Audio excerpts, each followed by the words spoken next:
Hello বন্ধুরা, কেমন আছো সবাই? আশা করছি সবাই খুব ভালো আছো, আমিও খুব ভালো আছি। তো দেখো আমাদের এখানটায় জমিতে একদম তাজা তাজা লাল শাক হয়েছে, তো তুলেছি। এটা আজকে রান্না করব, আর সঙ্গে আজকে মাংস রান্না হবে বাড়িতে। কেননা আগের ব্লগে তোমরা সবাই দেখেছো যে দিদিরা চলে যাবে, তো তার জন্য বাড়িতে মাংস রান্না হবে। আর এই তাজা তাজা শাকগুলো তুলেছি, তো ভিডিওটা দেখতে থাকো, সঙ্গে থাকো। ছোট্ট একটা ব্লগ, তো চলো রান্না।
এটা হলো আমাদের রাজ, কার্টুন দেখবে বলে কান্না করছে, আর ইনি বাবু এখন খেলা করছে।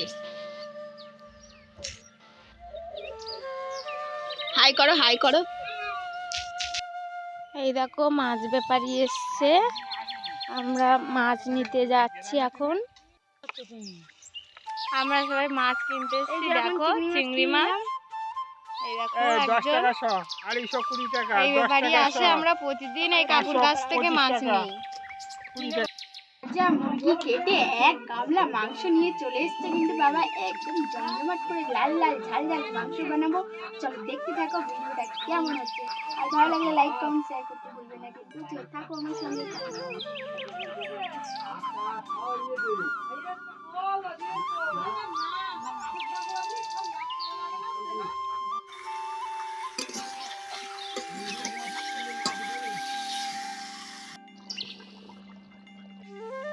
মাংসটা যেহেতু আমাদের রেডি হয়ে গেল, তো আমরা এখন খাওয়া দাওয়া করবো। তো ভিডিওটা এই পর্যন্ত। ব্লগটা ভালো লাগলে সবাই পাশে থাকবে, লাইক কমেন্ট শেয়ার করবে, আর একটা